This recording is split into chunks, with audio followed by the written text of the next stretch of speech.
So, we have saved the best keynote speaker for last. Glad you all waited, because you're like, why do people leave early, right? Whether they catch a plane or not. Dr. Davis McAlister, I'm pleased to announce, he will be talking about resiliency and leadership. He is a veteran, over 8 years with the U.S. Army. This is having this personal growth discussion. So he's going to tie in, obviously, some IT stories, I'm sure, correct? Yeah. But he's also going to tie in how all of us can grow and be a little bit better in what we're doing in our daily life. He's also an entrepreneur, various companies that he's worked with and everything else. CEO of his own company, another couple companies that he has, doctorate, and lots of experiences. So we are pleased to invite Dr. McAlister here today and to speak with us about resiliency. Take it away, sir. Thank you. So, to get started, I want to thank you all for coming to my birthday party. Now, how many of you have ever come up with a tech development, rollout, anything like that, and it went off perfectly? Yeah, and it's frustrating, right? Because you come up with your plan A, which is your rollout plan, and then you have your plan B, which is your backup plan, and then you get hit with reality. I understand that. And just to give a little background and context, my job in the Army, why this is relevant, I was an interrogator and counterintelligence agent. So my job was to extract information out of people, try to get truth out of people that were trained to lie, and do it in a hostile environment. The difference is between what you do and what I did was that my office was a foreign country. My team was wearing ballistic helmets with night vision goggles, and the inspector, or the guy holding the punch list, was holding an AK-47. So, a little different, but, you know, what I've taken the time to do, though, is take these principles and say, okay, how can other people benefit? And so what I do is I spend a lot of time traveling, and I work with companies that do consulting work on leadership and talent acquisition, also reading body language. Those are fun things to do. And even though you guys don't carry rifles, everything that I'm going to talk about is just as applicable to what you do in your trenches. Does that make sense? There's 3 truths, though, in every profession. Okay? Plans are always going to change.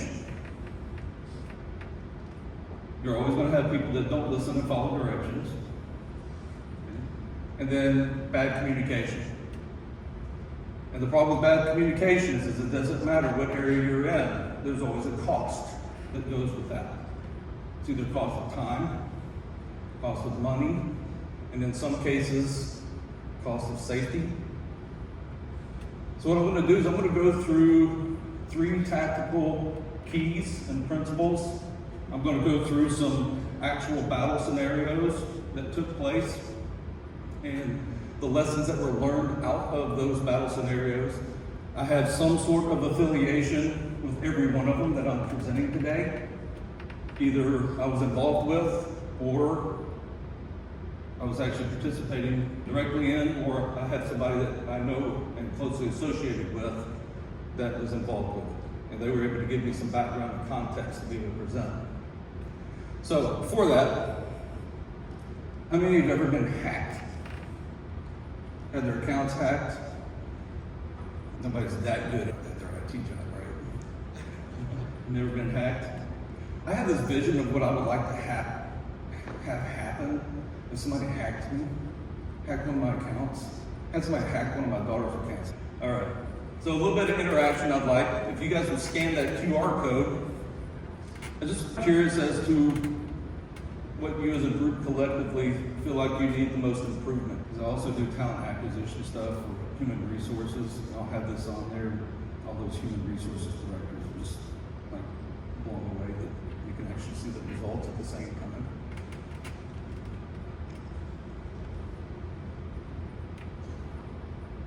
So it seems like the most common thing is communication. Communication. And then we got a little bit of stress management, managing competing demands and timelines. Just kind of get a feel where you feel like you need, and communication is usually at the very top. How can we communicate better? Okay. So let's go through the 3 principles and keys that we're going to talk about. So the first one is resilience, and that's going to tie into situational awareness and adaptation. That's just the ability to assess and respond effectively to a changing environment. Then we have communication. It's going to tie into what we call stress inoculation and decision making under pressure. We'll talk about that. I know most people associate that with getting a vaccine, so I don't want anybody having PTSD, flashbacks from COVID about inoculations. That's not what we're talking about. But it's the mental and emotional training, okay, to be able to perform effectively during times of stress. And then intent. I've sat in on I don't know how many leadership conferences, and they don't talk about intent. And we're going to tie that to the importance of debriefing and continuous improvement. Interesting thing about leadership, it's the #1 most requested continuing education or conference request. The #1 topic. Yet last year there was a survey that put out, and they interviewed a number of corporations and a certain number of people in each of those corporations, asking them to highlight what they felt was the #1 problem as to why their company was ineffective. Guess what it was? Leadership, or lack thereof. So that means one of a couple things. Either the leadership is not listening when they bring the leadership people to come in and talk and train, or they're just not applying. They may be listening, but they're not applying. So, let's get into our first key. We're going to talk about resiliency through awareness and adaptation. So that's the mental and emotional readiness to adapt in real time. So the thing is, as a leader, you can't always control the circumstances and the things that happen, but what can you control? How you respond. You are in control of how you respond to that. So, resiliency is simply the capacity to successfully adapt despite challenging or threatening situations.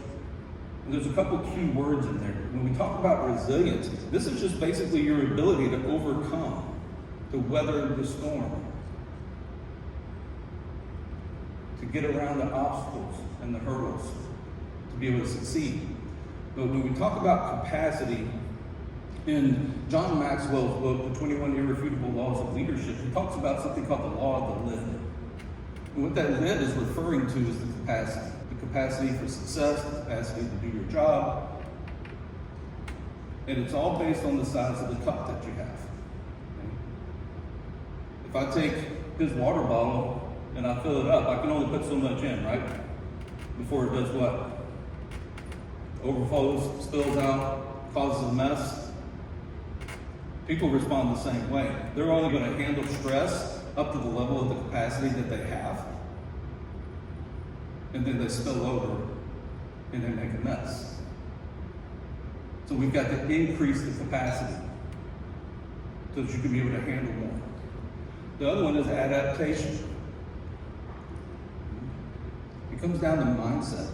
Can you respond? Can you adjust? It's simply, adaptation is nothing more than just be flexible. You have the capacity to be flexible even when there's stress involved. So my first military operation I'm going to discuss, this is called Operation Viking Hammer. This was very early on. We had 9/11 that happened. We had the initial deployment into Afghanistan. And then the follow-up was to be able to go into northern Iraq. The first thing that they wanted to do was to open back up the territory that belonged to the Kurds. So we had 10th Special Forces Group that linked up with 1,000 Kurdish Murga fighters, and they took on a 6-pronged attack into that northern part of Iraq against Ansar al-Salam. They got down to the last target, the last goal that they needed to get, and there was a chemical weapons manufacturing plant in this town. So they started advancing. They're advancing through a real deep valley. And that's the thing about northern Iraq, it's really hilly. And lots of mountains, lots of valleys. And so the only way they could get to it was to go through this valley. And what they didn't know is that these fighters had reinforced that area. There was bad intel or no intel to let them know what they were about to walk into. They had installed concealed bunkers, machine gun nests, elevated sniper nests, and had dialed in a mortar fire.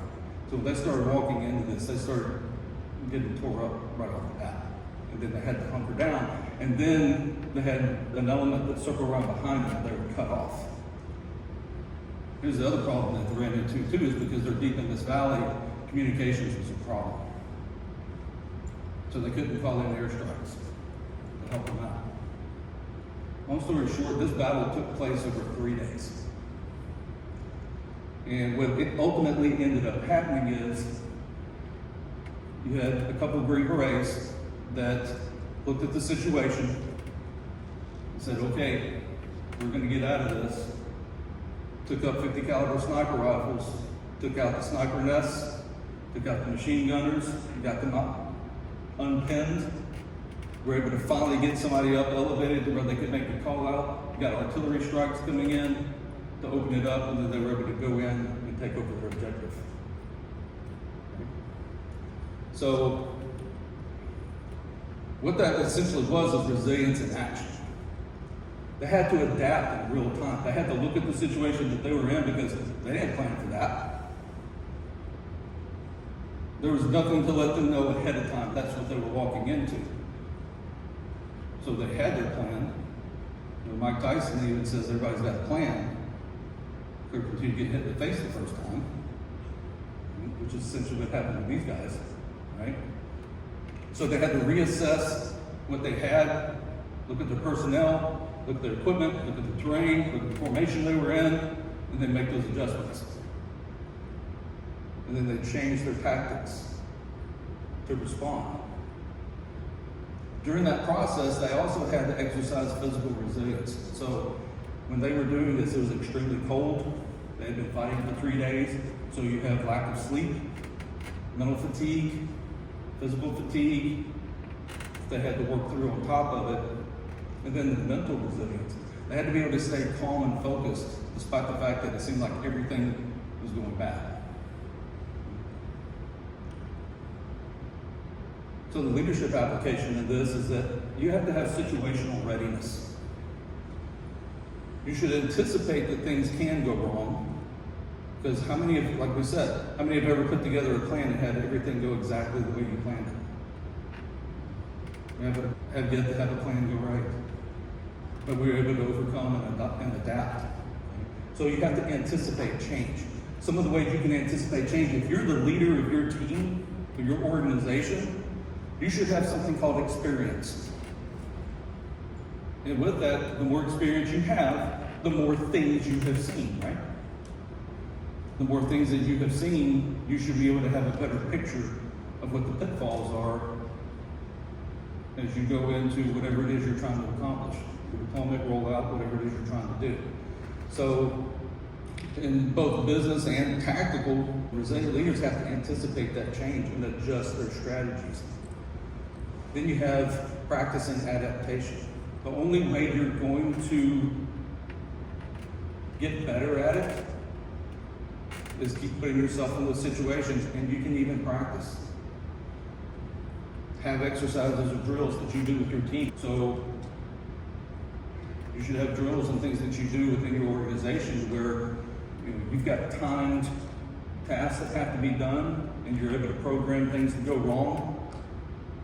Anybody ever seen the film footage that they do with people training in NASA, and they put them in these simulators, and they can manually control everything that goes wrong and get them to respond to it? They do that on purpose. That is adaptation that they're working on, cognitive function, to get them used to those things. Because when you're up in space, you can't just walk away from it. And then when you're done, there should be an after-action debriefing. There should be an after-action review. That's what we call AARs. I can tell you when we would run missions and we would come back, it didn't matter how long we had been out. It didn't matter when the last time we had eaten. It didn't matter when the last time we had slept. It didn't matter how smelly we were and dirty and nasty we were. As soon as we got off of the helicopter, we walked straight into the debriefing room. Dropped our gear outside the door and walked into the debriefing room. And then we started going through everything step by step of what happened. Why? So that we can go through and break that situation down to see what went right, what went wrong, what can we do better, so that we're better prepared the next time. So what does this look like for you? Could be, I did have an IT friend help me with this as a possibility. So for you guys, it may look like you're in the middle of a critical system integration, tying field tablets to project management platform, and then when the network goes down, across all your job sites. You have multiple sites. And then your data sync gets stalled. Then you get frustrated superintendents calling, and they're the most pleasant people in the world. My second son worked for the construction company. His job was to draw up the blueprints that were submitted to the city while he was going to school. And he had some wonderful stories about adaptation. But you have executive leadership wanting a progress update, and then you have to quickly assess, reprioritize your tasks, decide what resources you have and what you need to do to get it turned around, and still be able to communicate clearly through that process. And be able to keep your entire team motivated and engaged.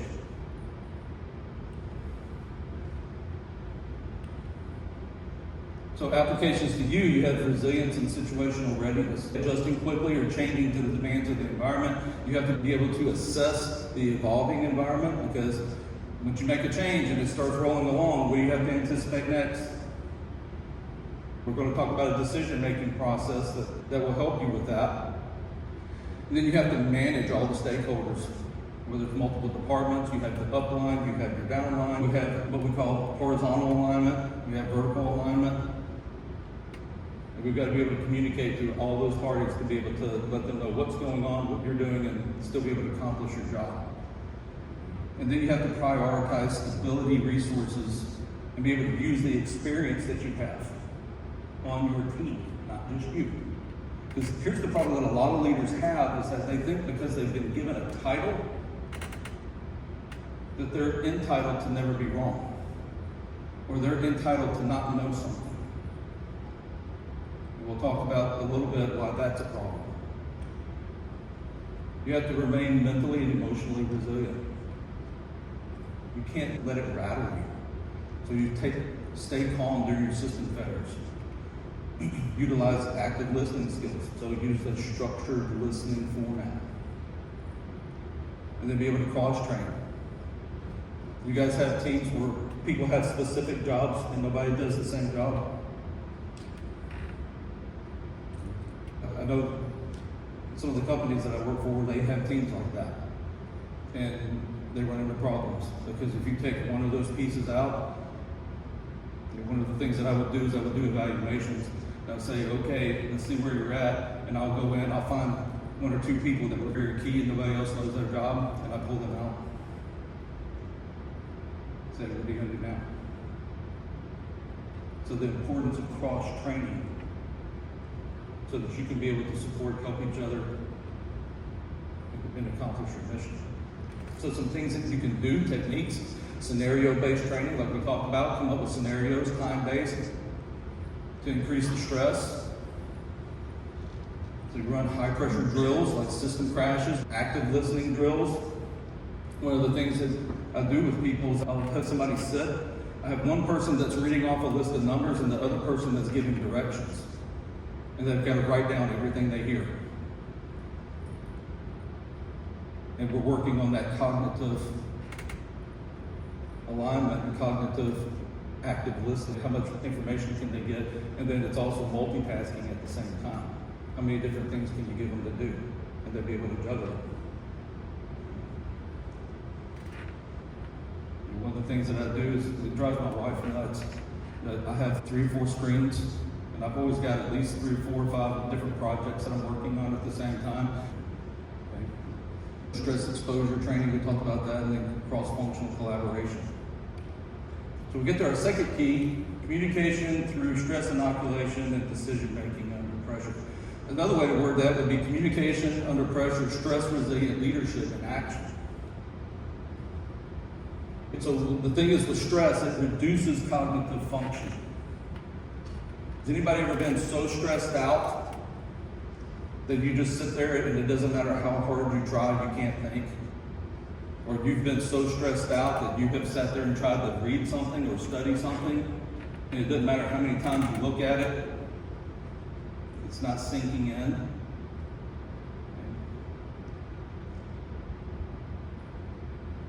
Stress inoculation means all inoculations that we're doing something now to prepare for something that could potentially happen later, or to make us stronger or be able to mount a defense later. So when we talk about stress inoculation, putting yourself through stressful situations to be able to grow that capacity that we talk about. And the thing is, when we get stressed out and we get that brain fog, what happens to our ability to communicate? Of you or people that as soon as they hit that first amount of stress, they've already hit their overflow button, and then how do they communicate? Like a 2-year-old, hopefully not kicking their feet. They start yelling, start being very snappy, avoiding people. So, these are the things that an effective communication is supposed to provide. It's supposed to be able to provide clarity so that everybody knows what their job is, what their role is, what their task is supposed to be, what the job is, and everybody's part in it. This could overlap into so many things, but that clarity is so important. Basically, you're just trying to make things clear to everybody so that everybody knows what's going on. And then collaboration. Because if you're able to talk amongst each other, right? Should we be able to collaborate better? Hopefully. If you're talking to each other, be able to provide feedback. You can have constructive feedback and you can have destructive feedback.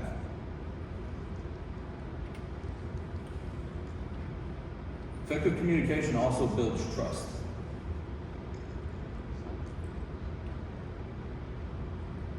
There are too many people that are put in charge that the people that they're put in charge over don't trust them. And it's because of something they probably said or did. And the longer that they're there, they'll do it again, and then that trust goes down. How likely are you to work hard for that person at that point? So what's going to happen to productivity? And then safety. One of the principles that I had when I was leading my soldiers, and even I've coached sports teams, one of the things that I've done over the last 18 years, I've competed high level in powerlifting, and I've coached high school powerlifting in my spare time. And that's one of the things that they need to be able to know that I'm ready to listen, and that they can come and talk to me, and that they can be able to say, hey, you know what, I screwed up. And know they're not going to get berated for it. So in order to have effective communication, you got to have active listening. You've got to be able to hear what somebody says. I had somebody, another coach that I worked with one time, that he would tell the players, you may hear me, but you're not listening to me. And there's a difference. You have to listen. Listen to your people, listen to the situation. It could be just listening to the environment. How many have ever been in a situation that you just heard a sound, and that specific sound you knew was something not good? You didn't even have to look at it, you automatically knew what it was. active listening. Be able to maintain composure. It doesn't matter if you're dealing with somebody else or if you're just dealing with the stress of the situation. The minute that you lose composure, you have lost. The minute that you start acting out of what you normally are, you have lost. And if you've got people that you're trying to manage and lead, and you lose it, what's going to happen to our trust factor now? What's the likelihood that they're going to bring problems to you now? Because they know you're going to lose composure. And you're going to act like a fool. Firm and clear language. You can be direct with somebody. You can be firm with somebody without being a jerk.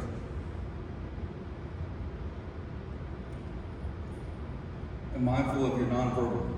It's one thing if you're sitting there joking with one of your buddies, you got to think, I'm going to kill you. Versus, I'm going to kill you. It's a little different. And then empathy and emotional intelligence. A lot of people confuse the word empathy with sympathy. The difference in that is emotional. Sympathy is an emotional response to somebody else's situation. Empathy is an understanding of somebody else's situation. You can let somebody know, you know what, I know exactly what you're going through,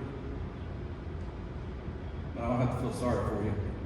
Because you do have those people out there that the minute something goes wrong, that thumb goes in their mouth, and then they got one for you too, if you're willing to take it. You got to have the emotional intelligence to be able to recognize when those things are coming up and then how to shut that down and redirect it. Deflect and redirect. So, we can give you a little interrogation story. So we had a high-value target that was captured, it was a bomb maker, and it was a coordinator in an area for a lot of the IED attacks, and had a special operations unit go in and was able to take him overnight, and was brought in front of an interrogation team, and he was highly trained. He was using all the counter interrogation techniques out there: silence, deflection, misdirection, false information.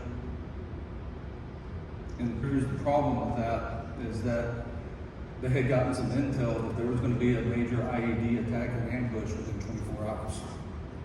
And they believed that this guy was the one that was coordinating it. And so they had less than 24 hours to get that information out. So the interrogator had to adjust tactics. They had to anticipate it. So they had to use some psychological, I hate to use the word manipulation, but psychological tactics, okay, to break them down. Use the active listening skills to be able to pick up inconsistencies in the story and then start turning those things and start breaking them down with them and using them against them. You know, when I would do interrogations and debriefings, one of my favorite things in the world to do is what we call the file analysis. We'd have one guy in one room, we'd have another detainee in another room. I would go get a little information out of this one and then take it and go talk to the other one. And say, I know this. And this guy threw you under the bus. Get some more information out of that one and then go back. Now it bounce back and forth. Those are fun. So, long story short, they were able to break them down. They were able to get the information that they needed. And they were able to save a lot of lives with that. So essentially what that was is communication in action. Right? They used intentional questioning techniques, specific phrasing, and then they used nonverbal. And you have to understand the culture that you're dealing with too, and the people that you're dealing with. If you feel like somebody's constantly threatening you, what's the idea that you're going to want to cooperate? It depends. Violence doesn't always solve problems and get you where you want. Active listening, listen what he says, pick apart those inconsistencies. And then patience and composure. It's one of those things that you may have a storm going on the inside, but what should they see on the outside? But ice.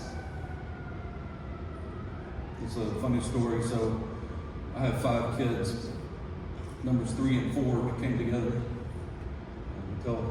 said that my daughter decided she needed a buddy and brought her brother with her.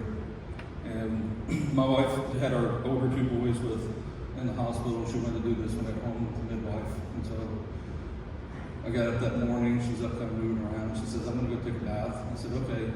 She says, I feel a little uncomfortable. I'm like, all right. By the way, she was at 40 weeks and 2 days. Twins. And so I called them and she said, you may want to call the midwife. And I said, okay. So I called the midwife. And I said, hey, she said she's feeling uncomfortable. And she says, okay, how far apart are her contractions? I said, let me go time. So I go in there and I sit down and she's in the bath and I said, let me know when your contractions start. So I start the timer, 3 minutes. By the way, our midwife is an hour away from us. So I'm having to stay stone-faced, but what am I feeling on the inside? Holy, I'm fixing to have to deliver twins by myself. I'm a doctor, I'm not that kind of doctor. So we timed another one, 3 minutes. So I said, oh, I'm going to go call Amy over right now. So I stepped out and I'm like, she's 3 minutes apart. You need to hurry up and get here.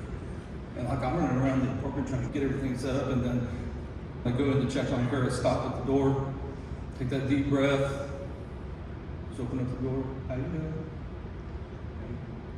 But being able to maintain that composure no matter what's going on the inside.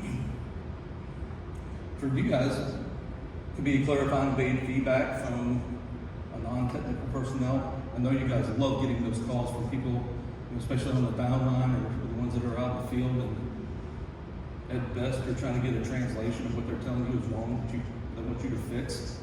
And that was me this morning. I had to get a new laptop yesterday and my presentation wasn't working, so fortunately I have an IT hero who's able to get in there and fix it for me. People have got those people that they're already maxed out. They're yelling at you, fix my problem. We've got a few of those, right? And then knowing when to respond and sometimes when to wait. I teach this when I talk to salespeople and we talk about interrogation as it relates to sales.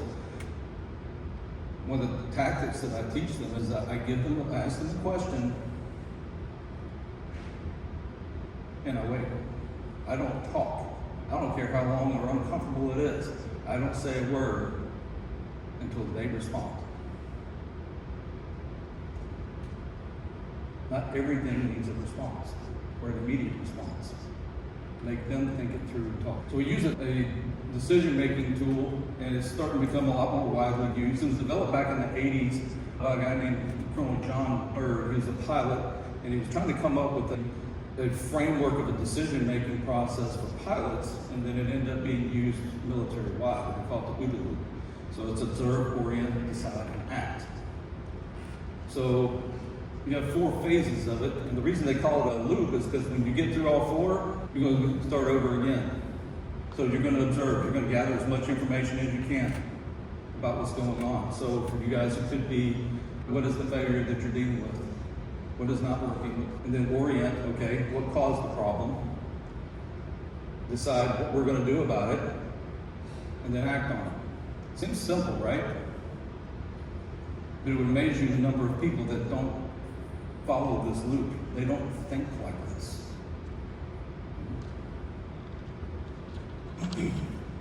So why this matters to a leader is because it's going to be faster and more effective in being able to respond.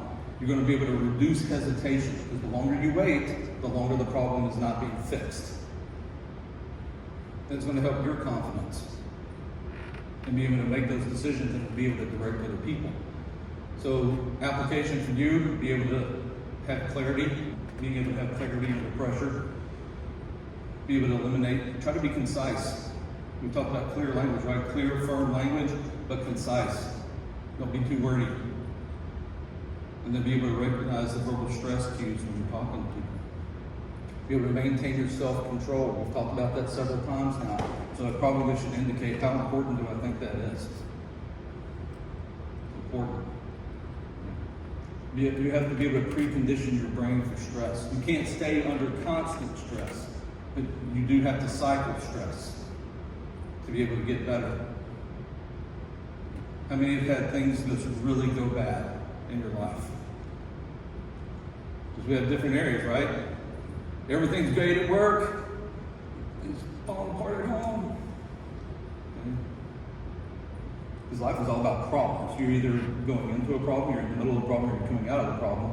Most of the time, you're in all three phases at the same time because of all the different areas of your life. You're always going to have a distraction. You're always going to have an excuse for failure. You got to have reasons for success. And then you got to learn to anticipate worst case scenarios. It doesn't mean that you need to carry that thought process home all the time. My brother-in-law and my second son are both firemen and paramedics. Everything that happens, guess where their brain goes? Worst case scenario every time. Like bad. Because their job is dealing with people having their worst day. So they have to anticipate everything that can go wrong with that patient when they get on the scene. And unfortunately, they take the thought process home. And they've had to learn not to do that. So just some techniques to be able to help with this. Be able to do controlled breathing and mental reframing. Anybody ever heard of box breathing? Box breathing, you take a deep breath in for 4, you just relax, close your eyes. Deep breath in for 4 seconds. Hold for 4 seconds. Let it out for 4 seconds. Hold for 4 seconds. And then do that 10 times. And then reframing, take whatever you're stressed out about and reframe it. Rapid decision-making drills, we talked about that, some of the stress inoculation and time-based drills, brevity and clarity exercises. Take something that's really complex and can you make it simple? You know what the difference between a good teacher and a bad teacher is? And I learned this from a football coach. Because in my mind, if you play college football, you should be able to coach, right? You know the game. When he first told me that, I was young enough, I didn't understand what he was saying. I didn't understand it, but the older I got, the more he was right. Is that just because you can do it, does not mean you can teach it. You have to be able to possess the ability and be able to practice the ability to be able to take what you know and communicate it in such a way that they know it like you do. The worst ones are math teachers. They're really good at math, but they suck at teaching it.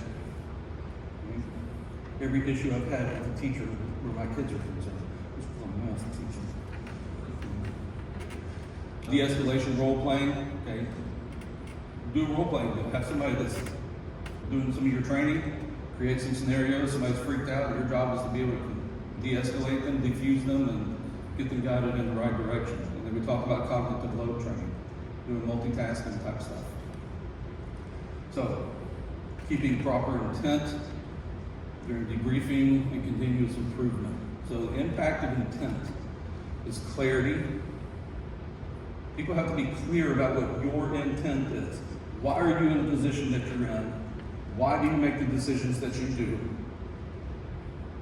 Because it comes down to one thing. As a leader, it's either about the team and the organization, or it's about you. Which one results in bad things? With you. Okay? Because as soon as something goes bad, what do most people turn around and do? They get defensive and then they default into self-preservation. Sometimes that self-preservation is either not owning up to the mistake that they made or turn around and blaming somebody else. Motivation and commitment. How motivated are people to work for somebody and to perform for somebody that they don't trust? Because they know that they're going to turn around and use it against them or use it to their own benefit. How many of you created or done something that was absolutely awesome, turned it in, submitted it, and then somebody else took credit for it? And then it makes you not want to do it anymore. At least not for those people. And then adaptability and flexibility. Your intent is going to affect your ability to be able to adapt and be flexible. Anybody got a time check on me? 5 minutes? Okay. Can you do it? Yeah, I can. All right. Most people are familiar with this one.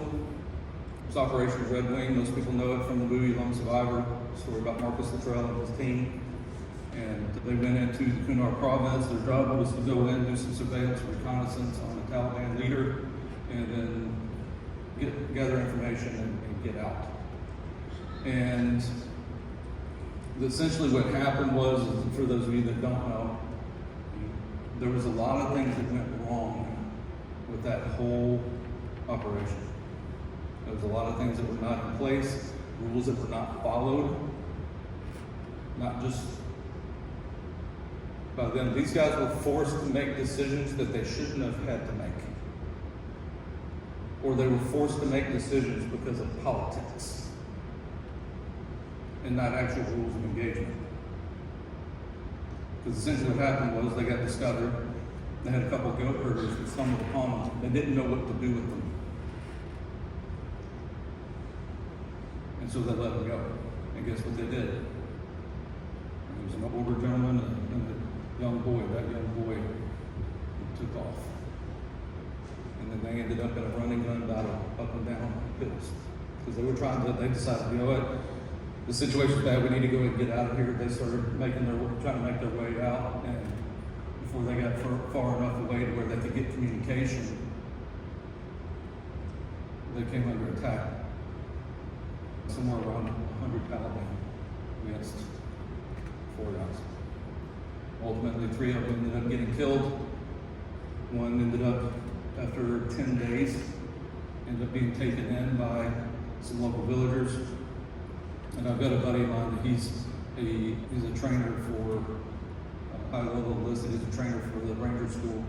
His running joke is we've got a bunch of friends that are SEALs too. And every time you guys get in trouble, the Rangers have to come in and find you and get you out. So the operation itself is not where the lessons came from. The lessons came from what was after, because there had to be some honest assessments done. Because tagged on to this is that they finally got a message out. And everybody back at the top responded. You had, I forgot, it's either 16 or 17 guys all piled into the same helicopter to go in to do a response. They went in with no gun support because Apaches were deployed somewhere else. They didn't have time to wait on them. So they went ahead and responded. And as soon as that bay door opened up, one lucky son of a gun managed just to fire an RPG right into the back of that Chinook and kill everybody. Massive loss of SEALs and accessory personnel for the entire war. So there had to be a lot of assessments that were done. There was a lot of accountability that had to be made for what happened. And it's not a finger pointing thing. What was the intent? We've got to figure out what happened here, so what? So the leadership application of this is that you have to have intent for the team, not for yourself. Your team has to know it's not about your self-preservation, that you're there for them. And as a leader, you've got to own up to your mistakes. Because if you're not going to own up to your mistakes, what makes you think that they're going to? They've got to have an environment that they feel safe enough that, you know what, I screwed up. I do that to I've got a couple of clinics that I work for as well. And I go in and tell them, hey, I screwed up. What did you do now? Well, I made some headway. I will tell that myself. It's fine. But I've got to be in an environment where I can do that. My wife worked for a doctor one time that at least twice a week she would come in and leave notes around the office for all the front desk personnel. Who do I need to fire today for this? And it was always some stupid random thing. It's called leading by leverage. If you have to hold things over people's head all the time, you suck as a leader. And then you have to constantly work to continue to improve and get better. So you're going to focus on the team, okay? Do post-project debriefs. What went right? What went wrong? What can we do better? Let's be stronger next time around. Be able to own your mistakes and ensure alignment for everybody. And then mental resilience. We talked about a lot of these things and things that we've already talked about. Okay? So wrapping up, you have your 3 components, the keys, you have situational awareness and adaptation, stress inoculation to decision making under pressure, and then your debriefing and continuous improvement related to resilience, communication, and intent. So what's your action plan today? What are you going to walk away with? What are you going to change tomorrow or whenever you show back up at work to be a better leader? I'll take questions after. Thank you.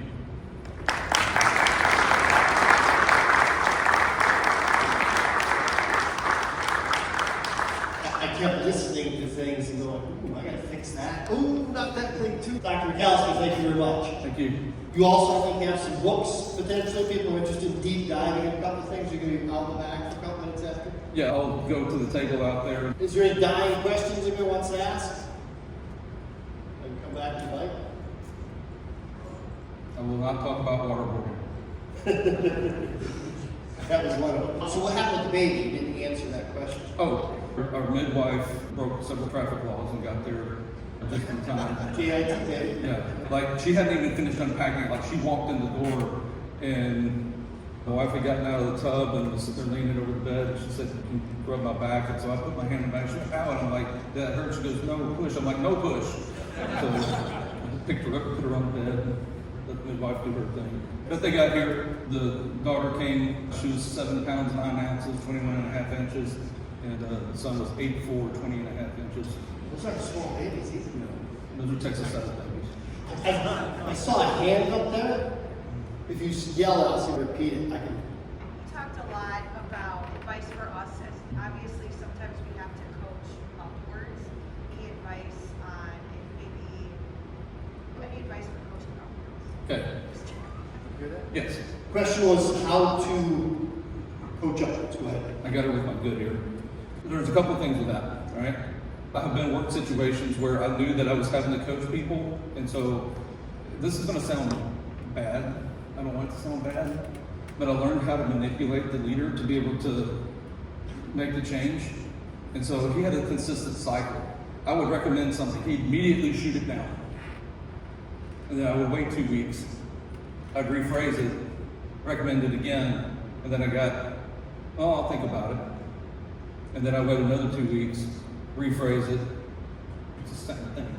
Okay. You got to learn to work them. The other thing too is that you guys have continuing education within your companies. You bring people in. I'm not trying to self-promote, but bring people in that can come in and give you an honest assessment. I've gone into a company before where we do 3-level assessment. We do the executive C-level assessment, we do mid-management assessment, and then we do frontline assessment. Because the people up here think they know what the problems are. The people right here probably have a better idea what the problems are. And the people down here think they know what the problems are based off of what their job is, but then they have no idea what's going on up here. Okay. In mid-level management, you're put in a position where you've got to be the go-between and translate and make things happen and then try to take care of your people at the same time. And so what we do is we do a gap analysis. And then when we sit down with the C-suite, C executives will say, I know you think your problem is this is what your problem is. And then the goal is to get everybody on board. And then the other thing with that is that you've got to have a talent pipeline development within your company. You should be developing your leaders. Every time you have to hire somebody, you lose 1/3 of whatever their annual salary is at the time that you have to replace them. 33%.